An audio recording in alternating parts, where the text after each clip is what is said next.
Hi everyone, welcome to the channel. This is my first video ever.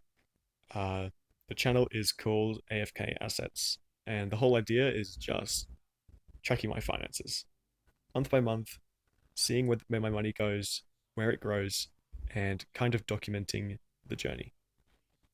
I am not here to give advice, and I'm not pretending to be some expert. I don't know everything, and honestly, I'm just figuring stuff out as I go. So this first video is going to be for January 2026, and yeah, this month was a bit wild. I moved out of a 5 share apartment into my own studio at the start of the month, so you'll probably see throughout the video a lot of the numbers do look a little bit crazy. That would be why. So I track all of my net worth stuff in a simple Excel spreadsheet. I've got my assets on the top, my liabilities below, and my net worth with some information about the month's dividends at the bottom. And that's basically it. Nothing fancy, no charts or graphs or anything. I just like seeing the numbers and watching them move over time, especially when things are kind of all over the place, like this month. It definitely helps you keep calm and see where your money is going. So let's start with the cash. Pretty major change. In December, the checking account had about $605, and at the time I'm recording this, in the end of January 31st, it's at $13. So basically, almost completely wiped out. Most of this though has been from all of the moving stuff, the rent costs up front, updating my bond, setting up the studio, furniture, the usual moving chaos. So hopefully shouldn't be a recurring pattern. I'm pretty sure it will just be temporary. Um, but savings, on the other hand, has gone up a decent amount. It's at $1,730 now. So even though my checking account is well pretty much gone, I'm not completely panicking. Savings is still going up, which is always something good to see. A little bit of work towards the emergency fund. So we can go further to the assets now. For investments, there was quite a lot of growth this month. My stocks and ETFs had a massive jump from $4,767 in December to $6,352 in January, which is a $1,585 jump. It's not insane or anything, but it's definitely a noticeable change. And most of this just comes from the usual contributions. I think a bit of market movement, but nothing crazy. It's just the usual thing. I have all of my investments set to automatically be deducted out of my account, so I don't have to look at anything except for every month when I check how everything is going. That's been the plan for the past couple of months, and so far it is definitely working.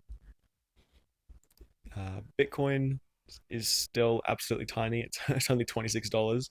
It is down a little bit from last month. I'm assuming probably just market movement. I didn't put anything new into Bitcoin at all. It's definitely not something I actively invest into. I kind of just put in like a tiny amount of cash here and there, just let it do its thing. Physical cash though has been completely wiped out. Checking and cash, yeah, they're just gone this month. I'm going to be honest. Most of that, of course, has been from all the moving costs, but yeah, hopefully soon I can start working on getting them back up to speed pretty soon. Uh, Super is still sitting at $11,000, 578. Nothing has really changed at all.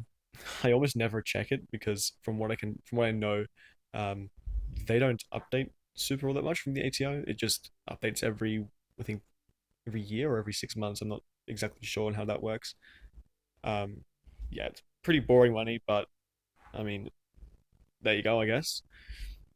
We'll go into the total assets. So they are now at $19,700. And in December, they were at $18,511. So overall, it's roughly a $1,190 increase, which is pretty good, even with all the moving costs. And it definitely shows that the system is absolutely working. So now we'll move into my liabilities. Student loans are basically the exact same as last month, $25,000 and sorry, $25,706. Uh, there were no extra payments this month. I was kind of more prioritizing the whole moving apartment thing. It's definitely a bit more of a priority than paying off my student loans. The good thing is we still have no buy now, pay later stuff or anything else hanging over me, which is absolutely awesome. So yeah, no new changes to report for liabilities. It's neither good nor bad. It's definitely a lot better than having extra liabilities to pay off in the future. So our total net worth at the end of December was $7,195. And now at the end of January, we are at negative $6,006.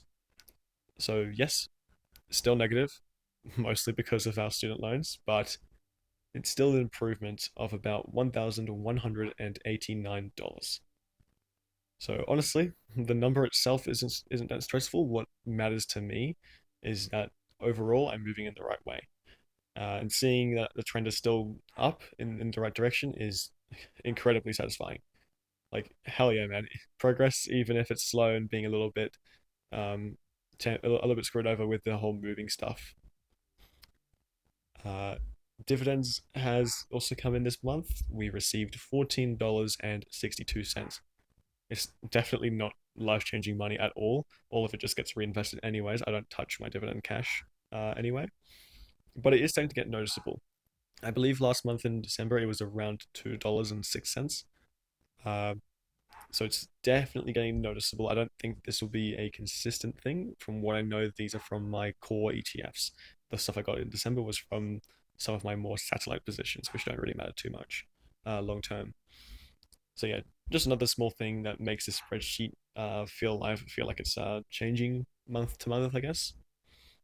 And overall, January was pretty much all about the move. Cash took a hit, but the investments grew, net worth went up, and we got some dividends, which is always a win. So yeah, little wins amidst the chaos. That's pretty much the vibe of this whole month. Extremely messy, but we're still improving. And that is really it for January 2026, my first proper check-in on the channel.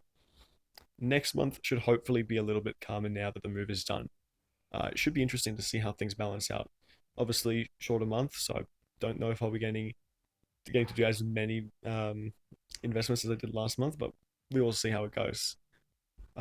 Anyway, guys, thank you for watching, and I hope you guys stick around for the next video. All right, see ya.